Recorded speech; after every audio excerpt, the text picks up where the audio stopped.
So yeah, I guess this is where the story starts. Me standing in our bedroom, staring at my wife's bag with a box of condoms peeking out like they had every right to be there.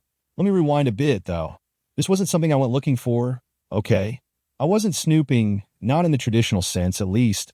I was getting ready for a work trip. Just one of those overnight things. Nothing major, but I'd packed last minute, as usual, and realized I'd forgotten my phone charger. Her charger worked with my phone, so I figured I'd just grab hers out of her purse real quick before heading out. Now, the thing is we don't use condoms. Haven't in years. I mean, we're married. So, naturally, seeing them hit me like a ton of bricks. For a second, I just stood there, staring. My brain couldn't process it right away. You know how sometimes you just feel like time stops, but your mind is racing at 1,000,000 miles per hour? It was like that. A moment where everything's suspended in this awkward, awful silence. But your insides are screaming, what the hell is going on? So many thoughts crossed my mind, none of them making much sense. Was it for someone else? Maybe one of her friends, like some absurd girl's night joke I wasn't privy to? Yeah, I grasped at straws. When your world tilts like that, you kind of hope there's some random, innocent explanation. But deep down, I knew. I wasn't ready to deal with it, though. Not right then. I zipped her bag back up, like covering them would somehow make them disappear, and I just left. I didn't say anything. I didn't even bring it up. Got in the car, drove to my work thing, and pretended like everything was fine. But everything wasn't fine. I spent the whole drive replaying the moment over and over. Every part of my brain kept spinning off into worst-case scenarios, like every little weird thing she'd done in the last few months suddenly made sense. I couldn't concentrate. I couldn't think straight. It was just this nagging feeling of betrayal sitting in my chest. It didn't help that she texted me later, just like normal. All love you. Hope your trip goes well. I stared at the message like it was some sick joke. What was I supposed to do? Text back, hey, found some condoms in your purse, want to explain? I didn't have it in me to confront her yet. I was too angry, but also too scared of what she might say. It's weird, you know? Part of me wanted to demand an answer, and the other part wanted to pretend it never happened because maybe that would be easier. But obviously, I couldn't just let it go. I need to ask her. Eventually. So, the next day I came home, pretending like I hadn't just had my whole world flipped upside down. I guess I thought I could act normal until I figured out how to ask her. Or maybe, deep down, I hoped the whole thing was a misunderstanding and I wouldn't have to ask at all. That's how denial works, right? When I walked in the door, she was in the kitchen making dinner, all casual. She smiled at me like she always does. And for a second, I thought maybe I was overreacting. Like maybe I was just blowing this whole thing out of proportion. But then, that flash of the condoms sitting in her purse hit me again, and all that calm disappeared. I sat at the kitchen counter, watching her as she moved around, talking about her day, how her boss was annoying, how traffic was terrible, just the usual stuff. And I couldn't focus on any of it. My mind was stuck on the same loop, thinking about what the hell I was supposed to say, how to even bring it up. It felt like there was this wall between us, but she didn't seem to notice at all. She was laughing, making small talk, just normal, completely unaware that my head was spinning with questions. At some point, she asked me about my trip. I don't even remember what I said. Probably some generic response like it was fine because I wasn't really there in the conversation. I was just buying time. I guess I thought I could hold out a little longer. But when dinner was done, and we were sitting there, eating like everything was okay, it hit me that I couldn't keep pretending. It was eating at me, and I was pretty sure I was going to lose it if I didn't say something. So I put my fork down and just blurted it out. No build-up, no lead-in, nothing. I said, I found condoms in your purse. And just like that, the room went dead silent. She looked up at me, her fork halfway to her mouth, and the look on her face was hard to read. For a second, she seemed confused, like she didn't understand what I was saying. But then her expression changed, just slightly, like she realized exactly what I meant, but wasn't sure how to respond. There was this pause, a long, uncomfortable pause where neither of us said anything. It felt like I was holding my breath, waiting for her to explain, to tell me I was crazy, that there was some logical, harmless reason for them to be there. Anything that would make this all go away. But instead, she put her fork down and leaned back in her chair, crossing her arms. Her voice was calm, maybe too calm, when she finally spoke. She said, "Why were you going through my bag?" I just stared at her. Seriously? That was the question she chose to lead with. Not let me explain, not it's not what you think, but that. I felt my frustration spike, but I held it together. I told her, I wasn't going through your bag. I needed your charger, and I found them by accident. She didn't say anything at first, just sat there like she was thinking, or maybe like she was stalling. And then she shrugged, like it was no big deal. They're not for you. I blinked. What? She repeated it like it was the simplest thing in the world. They're not for you. And that's when everything really started to sink in. My stomach twisted, my heart started pounding in my chest, and I could feel this icy weight drop inside me. I didn't say anything right away. I couldn't. I just stared at her, waiting for her to say something else, to explain, to justify, but she didn't. She just sat there, arms crossed, her expression unreadable. I could feel my anger bubbling up, and I wanted to say something, anything, but no words came. My mind was stuck on repeat. They're not for you. They're not for you. The silence dragged on, thick and suffocating, and eventually I managed to choke out. So, who are they for? She didn't answer right away. Just looked down at her plate, as if the food in front of her was suddenly more interesting than the mess we were sitting in. Then, in the quietest voice, barely above a whisper, she said, I think you know. And just like that, the floor dropped out from under me. I didn't push for more details. I couldn't. It was like I already knew, and the thought of hearing her actually say it out loud, I couldn't take it. Not yet. I stood up, grabbed my keys, grabbed my jacket, and just walked out. I didn't slam the door or make some big scene. I just left, got in the car and drove, not really sure where I was going, just needing to be anywhere but there. The whole time, her words echoed in my head. They're not for you. I drove for a while, no destination in mind, just this aimless wandering while my brain tried to make sense of it all. The thing is, I wasn't shocked the way I thought I'd be. Maybe deep down, I'd already suspected something was off for a while, but I'd buried it under the routine of life. Or maybe it's that I hadn't let it fully hit me yet. I was in that weird state where everything feels surreal, like you're floating outside your body, watching it happen to someone else. Eventually, I pulled into some random parking lot. It was late, and the place was mostly empty, just a few cars scattered here and there. I turned off the engine, but didn't get out. I just sat there in the dark, gripping the steering wheel, replaying the conversation over and over in my head. Her voice, calm and detached. They're not for you. I tried to connect the dots. When had it started? How long had she been seeing someone else? Was it someone I knew? Someone from work? A random guy? There were so many questions swirling in my head, and no matter how hard I tried, I couldn't land on any answers. Just this gaping hole of not knowing. I thought back to the last few months. The little things that at the time hadn't seemed like red flags but now stood out like neon signs. She'd been more distant, sure, but I'd chalked it up to stress. We both had busy lives, work errands, the usual grind. We'd still go out to dinner now and then still spend time together, but looking back, it felt like we'd been living side by side more than actually with each other. Like roommates more than partners. And then there were the times she'd come home late, claiming she'd been out with coworkers. I'd never questioned it before. Why would I? I trusted her. But now, in hindsight, those nights felt like puzzle pieces snapping into place. I was starting to feel sick, this heavy, nauseating realization settling over me. I knew I couldn't sit there all night, wallowing, so I finally pulled out my phone. I wasn't sure who I was going to call. My brother, maybe? A friend? I just needed to talk to someone, get this out of my head. But instead, I found myself scrolling through my messages, stopping at hers. I stared at the last text she'd sent me that day. Love you. Hope your trip goes well. It felt like a slap in the face. The audacity of it, you know? To act like everything was normal, like we were still us. It made my blood boil. Before I knew it, I was texting her. My fingers flew across the screen, and I wasn't even sure what I was trying to say. Anything to get a response that made sense. I typed, "Who is he?" I didn't hit send right away. I just stared at the message, my thumb hovering over the button. Did I really want to know? Was I ready to hear the details? But I couldn't stop myself. I hit send, and the second I did, my heart started pounding. I waited, the screen glowing in the dark car, lighting up my face in this eerie way. Seconds ticked by.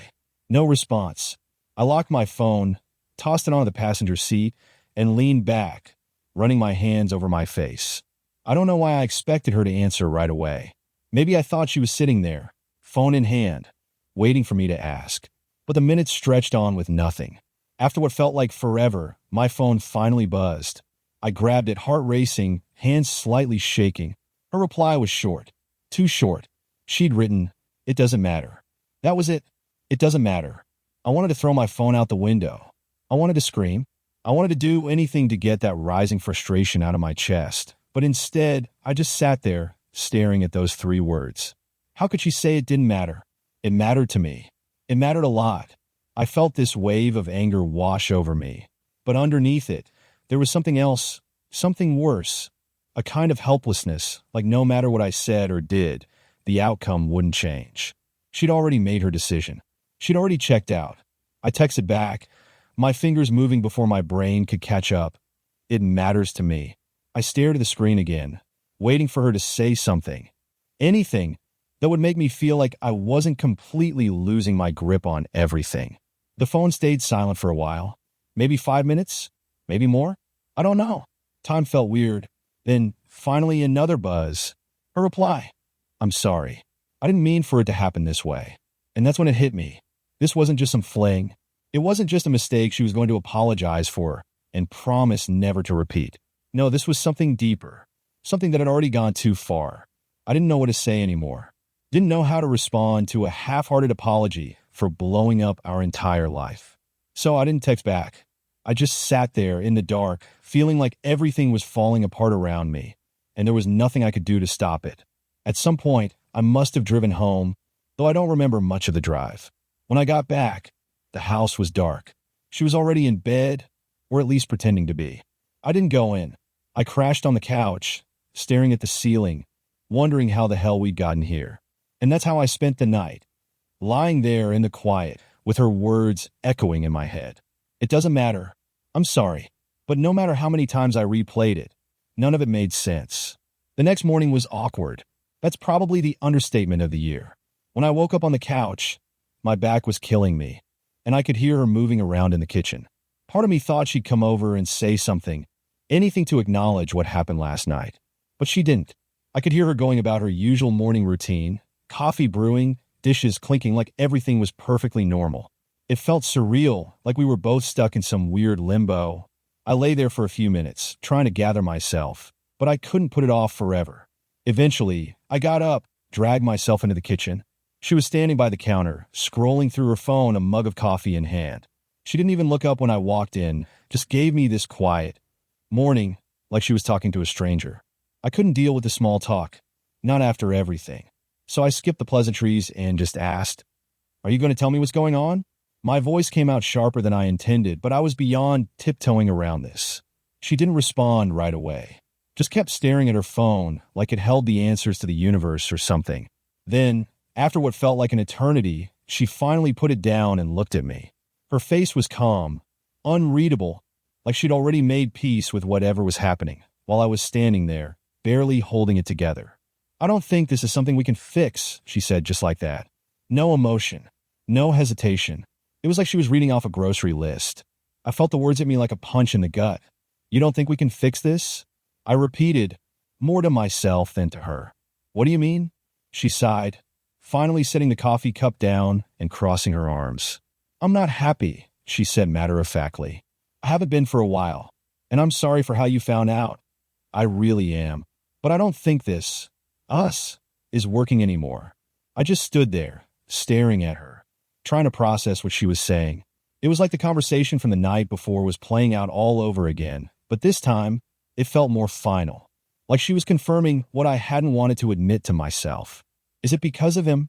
I asked, my voice low, like I didn't really want to know the answer, but had to ask anyway. She didn't deny it.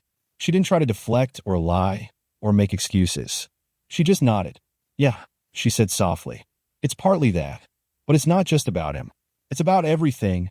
I just feel like we've been drifting for a while now, you know? I didn't know. Or maybe I did, but I wasn't ready to admit it. In my head, we were just going through a rough patch like any couple. But to her, it was already over." "So what?"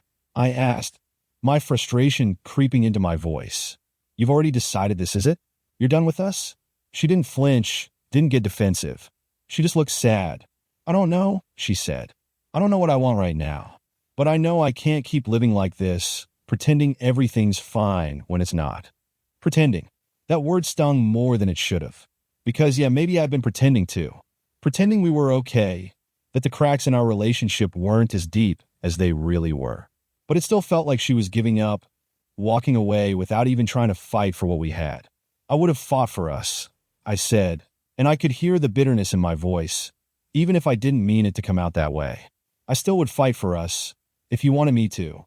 She looked at me, and for a second, I thought I saw something flicker in her eyes. Regret, maybe? But it was gone just as fast as it appeared. She shook her head, her voice soft but firm. I don't think I can ask you to do that. That hit me harder than I expected. Not because of what she said, but because of what she didn't say. She wasn't asking me to fight for us, because she didn't believe there was anything left worth fighting for. I stood there trying to think of something, anything to say that would change her mind. But what was the point? She was already 1 foot out the door. Maybe more. And that realization felt like this slow, suffocating weight pressing down on me. So, what now? I asked, my voice quieter than I intended. What happens next? She looked down at her coffee cup for a moment, then back at me. I think we need space, she said. I don't know what that means exactly, but I think we both need time to figure out what we want. Space. I hated that word. It felt like a placeholder for we're done, like she just didn't want to say it outright. But what choice did I have? I couldn't force her to stay, to want something she clearly didn't. I nodded, though it felt like my head was moving on autopilot. Okay, I said, though nothing about it felt okay. Space. She looked relieved. That's what stung the most. Not the cheating, not even the fact that she didn't want to fix us, but the relief on her face when I agreed to space, like it was the answer she'd been hoping for. After that, we didn't say much. She went back to her coffee, and I stood there, feeling like the ground had been pulled out from under me. It felt like everything was unraveling so fast, and I didn't know how to stop it. A few hours later, I packed a bag and left. I didn't slam the door, didn't make a scene. I just walked out. Like she asked, I gave her space. But as I drove away, all I could think was, where do we even go from here? I ended up at a hotel. One of those cheap ones off the highway, the kind where the front desk guy doesn't ask questions, and you can pay in cash if you want. It wasn't far from the house, but far enough that I wouldn't be tempted to just drive back and try to fix things in some impulsive, desperate move. I sat on the edge of the bed in that bland, impersonal room, staring at the ugly beige carpet. The TV was on in the background. Some late-night talk show, host cracking jokes to a crowd that sounded way too enthusiastic. I wasn't paying attention, though. My mind kept looping back to the last few hours. To her, to us, to the way she'd said it so casually, like we were just deciding what to have for dinner. I'm not happy. It was wild how fast everything shifted. Like one day you're just living your life, going through the motions, thinking everything's fine, and then suddenly it's not. Suddenly, you're sitting in a cheap hotel room by yourself, trying to figure out how the hell you got here. Trying to figure out what comes next when everything you thought you knew has been flipped upside down. I thought about calling someone. My brother, maybe. He and I aren't super close, but we talk enough that it wouldn't be weird. Or a friend from work. One of the few who isn't just an acquaintance. But I didn't want to deal with the pity or the inevitable questions. I wasn't ready to say the words out loud yet. To tell someone, yeah, my wife's seeing someone else, and we're taking space. Even in my head, it sounded pathetic. So, instead, I just sat there staring at my phone, thinking maybe she'd text. Part of me was holding on to this stupid hope that she'd have second thoughts. That maybe she'd be the one to reach out first, to say she wanted to talk, to fix things. But my phone stayed silent. Just the occasional buzz from some work email I didn't care about. I don't know how long I sat there, lost in my thoughts, but eventually I decided to do something I hadn't done in a while. I went through her Instagram. We followed each other, obviously, but I hadn't really looked at her page in months. Not like this. I guess I was trying to find some kind of clue, something I'd missed. Maybe some photo that would explain everything, show me the exact moment when things had shifted, when she'd stopped seeing me as enough. Her posts were the usual. Pictures of sunsets, her morning coffee, random shots of her friends from work. Nothing too revealing, nothing that screamed, hey, I'm cheating on my husband. But then I started noticing the captions. They were different, subtle, but there. Little things like, life's too short not to chase what makes you happy, and change is scary but staying the same is scarier. I'd scrolled past them before, not thinking much of it. But now, seeing them all lined up like that, they felt like puzzle pieces I hadn't realized were there. And then I found it. A photo from a few weeks ago, just her sitting outside a cafe with a cup of tea, looking off into the distance. The caption read, "Sometimes you meet someone who reminds you who you are. Someone, not something, not a place or a memory. Someone." I stared at that photo for way too long, reading and rereading the caption. Was that him? Whoever he was? Was she thinking about him when she posted that? I felt this sick feeling in my stomach, this combination of anger and sadness and something I couldn't even name. I threw my phone onto the bed and stood up, pacing the room. The walls felt like they were closing in. I couldn't believe this was my life now, piecing together cryptic Instagram captions, trying to figure out how long my wife had been checked out of our marriage. It was pathetic, and I hated myself for it. I tried to sleep after that, but it didn't happen. My mind wouldn't shut up. Every time I closed my eyes, I saw her face, heard her saying those words again. "It doesn't matter. I'm sorry." And then the inevitable replay of the million questions I hadn't asked. Why him? Why now? Was there something I'd done? Or worse, something I hadn't done? It was 3 a.m. when I finally gave up. I grabbed my phone again and started typing. I didn't even know what I was going to say at first. Just raw emotion pouring out onto the screen. "How long has this been going on? Why didn't you tell me sooner?" I wrote, but then I deleted it. It felt too desperate. "Do you love him?" I typed, then deleted again. That one hurt too much to even ask. Eventually, I settled on something simpler, something that felt like it cut straight to the core of what I needed to know. Is this really over? I stared at the text for a long time before hitting send, my heart racing, my thumb hovering over the button. But I sent it. I couldn't keep sitting in that uncertainty, in that limbo, wondering what was next. I needed to know where I stood, even if I wasn't ready for the answer. And then I waited. For what felt like an eternity, I just sat there, staring at the screen, waiting for those little dots to appear, for her to respond. But they never did. Eventually, I tossed the phone back down and lay on the bed, staring up at the ceiling. My mind was still racing, but my body was exhausted. And at some point, I must have passed out because the next thing I knew, sunlight was streaming through the thin hotel curtains, and my phone was buzzing. I grabbed it, groggy, heart pounding again, hoping it was her. But it wasn't. It was a text from my boss, asking about some project deadline. I ignored it, scrolled past it, but still, nothing from her. The whole day went by like that. Me stuck in that weird limbo, waiting for her to say something to give me some kind of clue about what was next. But there was no text, no call. Just silence. By the time evening rolled around, I was losing it. I couldn't sit in that damn hotel room anymore. I grabbed my keys and left, just started driving again. No plan, no direction, just trying to clear my head, which, spoiler alert, didn't work. At some point, I ended up back near the house. I didn't go in, though. Just sat in my car down the street, staring at it like some kind of idiot. I couldn't help myself. Part of me was wondering what she was doing in there, if she was thinking about me at all, or if her mind was on someone else. I must have sat there for an hour, maybe more, just replaying everything in my head. Every argument, every small moment I'd overlooked, every time I thought we were okay when clearly we weren't. Eventually, I drove away. Not back to the hotel, not back to anywhere. Just away. Because sitting there, watching the life I thought I knew slip through my fingers was too much. And the worst part was, I still didn't have an answer. Is this really over? I guess, in a way, her silence was the answer. I didn't go back to the hotel that night. I just drove around, not really thinking about where I was headed. It was late, the streets almost empty except for the occasional car passing by. You know those moments when the world feels quiet, but your mind is anything but? That's where I was, trapped in my own head, going in circles, trying to piece together something that felt like it had shattered before I even realized it was broken. Eventually, I found myself parked outside a 24-hour diner. One of those old-school spots with neon signs buzzing in the window and red vinyl booths. I hadn't eaten all day, and the thought of sitting in that depressing hotel room again made my skin crawl, so I went inside. The place was mostly empty, except for a guy in a trucker hat nursing a coffee at the counter and a tired-looking waitress scrolling through her phone near the register. I slid into a booth by the window, ordered some food I wasn't really hungry for, and just sat there, staring at the empty street outside. I kept checking my phone, half hoping, half dreading that she might have finally replied. But still nothing. That silence from her? It was getting louder in my head, if that makes any sense. It was like with every hour that passed, her not saying anything felt like more of an answer than if she just texted back, "Yeah, it's over."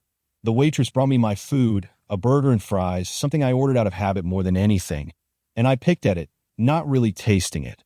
I just kept thinking about how normal everything felt, how life was still going on, even though my whole world felt like it was stuck in limbo. People outside were still walking their dogs, going about their night. The waitress was still refilling coffee cups, probably not giving a damn about whatever was going on in my booth. And I just sat there, watching the world move on without me. I don't know how long I stayed there, but at some point, I realized something. I wasn't mad at her anymore. Not in the same way I had been when I first found the condoms, or when she told me she wasn't happy. The anger was still there. Yeah, but it had morphed into something different. Sadness, maybe. Resignation. I wasn't just angry because she cheated. I was angry because she hadn't said anything sooner. Because we'd spent months, maybe years, pretending everything was okay when it clearly wasn't. The truth is, looking back, I could see the cracks.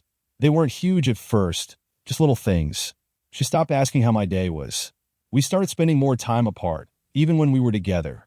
I'd be on my phone, or she'd be scrolling through hers, and we'd be in the same room, but a million miles away from each other. And I guess, in some way, I'd gotten used to it.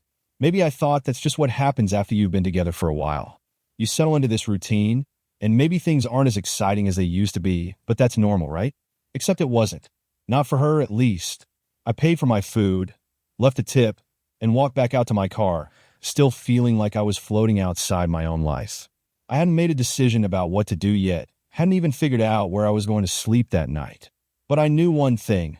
I couldn't keep living in this in-between space, waiting for her to decide if we were done or not. I needed to know, even if it was the answer I didn't want to hear. So, I did something I hadn't planned on. I drove back to the house. I don't know what I was expecting, maybe some kind of confrontation, maybe just closure, but I knew I couldn't keep running away from it. I pulled up outside, parked on the street, and just sat there for a minute, staring at the front door. All the lights were off, the house dark, like it had been when I'd left. I wondered if she was even home. I wondered if he was there. The thought made my stomach twist, but I pushed it down. I had to know. When I finally walked up to the door, my hands were shaking. It felt weird, standing there like a stranger about to knock on my own front door, but I didn't have my keys. Left them inside when I'd stormed out the day before. So I knocked, softly at first, then harder when there was no response. After what felt like an eternity, I heard footsteps. The door opened, and there she was, standing in the dim light of the hallway, wearing one of those oversized t-shirts she always slept in. For a second, she looked surprised to see me. But then her expression shifted, something more guarded, like she knew why I was there. Neither of us said anything at first. We just stood there, this heavy silence hanging between us. It wasn't angry anymore, not like it had been before. It was sad, like we both knew something had been lost, and we were just standing there in the wreckage trying to figure out what to do next.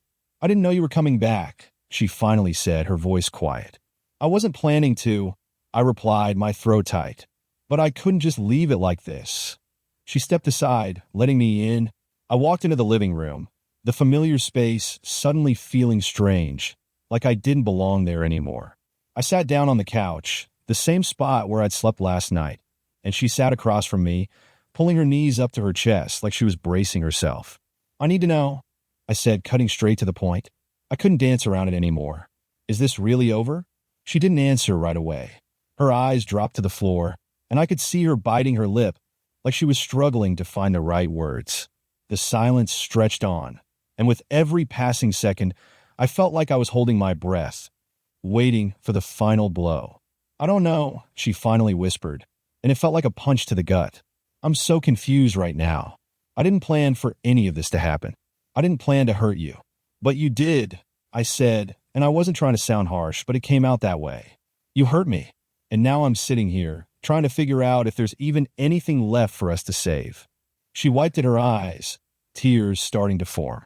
"I'm sorry," she said again, that same apology that felt too small for the damage that had been done. "I don't know what to do. I'm a mess. I've been a mess for a while, and I didn't know how to tell you. I wanted to yell, to scream at her for not telling me sooner, for dragging us both through this mess. But the anger wasn't there anymore. I was too tired, too drained to feel it. Instead, I just asked, "Do you still love me?" Her face crumpled, and she nodded. "Yes," she said, her voice breaking. "But I don't know if it's enough." That right there, that was the hardest part to hear. Not the cheating, not the lies, but that she loved me. But it might not be enough to save us. And I didn't know how to respond to that because, honestly, I didn't know if I felt the same way anymore. Did I love her? Yeah, I did. But was it enough? We sat in silence after that, both of us trying to process everything. There were no answers, no big revelations, just silence. It wasn't the closure I'd been hoping for, but maybe closure isn't a real thing. Maybe you just have to sit in the mess and figure out where to go from there. Eventually, I stood up. I couldn't stay there, not tonight. "I think I need some space too," I said, my voice quieter than I intended. "I don't know what's next, but I can't figure it out like this." She nodded, wiping at her eyes again. "I understand," she said, and I believed her. I left after that. I didn't look back as I walked out the door. And as I drove away, I realized something. I still didn't have all the answers, and I wasn't sure what happened next. But at least now, I had one thing I hadn't had before. I knew that whatever came next, it wouldn't be me just waiting around for her to decide. It was my choice too. I guess in some ways it feels like an ending, doesn't it? Walking out of that house, leaving her behind, it felt final at the time. But the truth is, these things rarely have a clean, tidy finish. It's not like in the movies where someone says something profound, and suddenly everything makes sense. Life doesn't work like that. If you're asking if that moment was the end, if it was the last time I saw her, or if we went our separate ways forever, that's not as clear. The thing is, after I left that night, I didn't feel like it was over. Not really. I mean, you don't just walk away from years of being with someone and cut them out like they never existed. Even with all the hurt, the betrayal, there was still this lingering connection, like a thread that hadn't been fully severed. I spent the next few days on my own, staying in that crappy hotel, trying to figure out what the hell I was supposed to do next. I still had no answers, but I wasn't expecting any. I didn't rush to call her, and she didn't reach out to me either. That silence between us, it was almost worse than any argument could have been. But in that space, I started to really think about what I wanted. Not what we wanted or what she wanted, but what I needed. A few days after that night, I did end up going back to the house to pick up more of my things. I wasn't ready to talk to her, not really, but I also couldn't keep living out of a suitcase like a guest in my own life. When I walked in, she wasn't there. Her things were still scattered around the house like she hadn't been in any rush to pack either, like we were both stuck in this weird in-between. Not moving forward, not moving back. I grabbed what I needed, try not to linger too long. I thought about leaving a note, something simple like "we need to talk" or "I'll be in touch," but it felt pointless. The reality was neither of us knew what to say yet. And maybe that's okay. Maybe sometimes the pause, the waiting, is part of the process. You can't rush through the wreckage and expect to rebuild something right away, not when it's still crumbling around you. But is it the end? Maybe. Maybe not. I can't say for sure. I can tell you that we did talk eventually, though. It took a couple of weeks before we both felt ready, but we met up at a coffee shop. Not at the house, because that place felt too heavy with memories. It was awkward at first. We sat there, sipping our drinks, making small talk like we didn't know how to approach the elephant in the room. But eventually we got into it. We didn't yell. We didn't argue. It was more honest than that. Like we were both too exhausted from everything to fight anymore. She told me more about the other guy. Not a lot of details, just enough for me to understand that, yeah, it had been going on for a few months, and no, it wasn't some random fling. It was something more, at least to her. That hurt, obviously, but by that point, the sting wasn't as sharp as it had been. Maybe I'd just been bracing for it the whole time. We didn't make any decisions that day. We didn't magically patch things up or officially call it quits. But we did agree on one thing. We both needed time apart, real time. We couldn't keep living in this limbo, not knowing whether to hold on or let go. So, we decided to separate, at least for a while. Not the take space kind of separation where you're secretly hoping things go back to normal. This was more like, let's really figure out what our lives look like without each other. It wasn't the dramatic, emotional conversation I thought it might be. It was just necessary. Like we both knew we had to let go, at least for now. So yeah, in a way, that was the end. Or the beginning of the end. Maybe. We didn't slam any doors shut, but we definitely walked away from whatever version of us we've been holding on to. And honestly, I think that's okay. Sometimes things don't end with a bang. Sometimes they just fade out, and that's its own kind of closure. I'm still figuring things out. I'm not going to sit here and say I'm over it or that I've moved on completely. That's not how this works, but I'm getting there little by little, and I guess that's what matters. So, is it the end?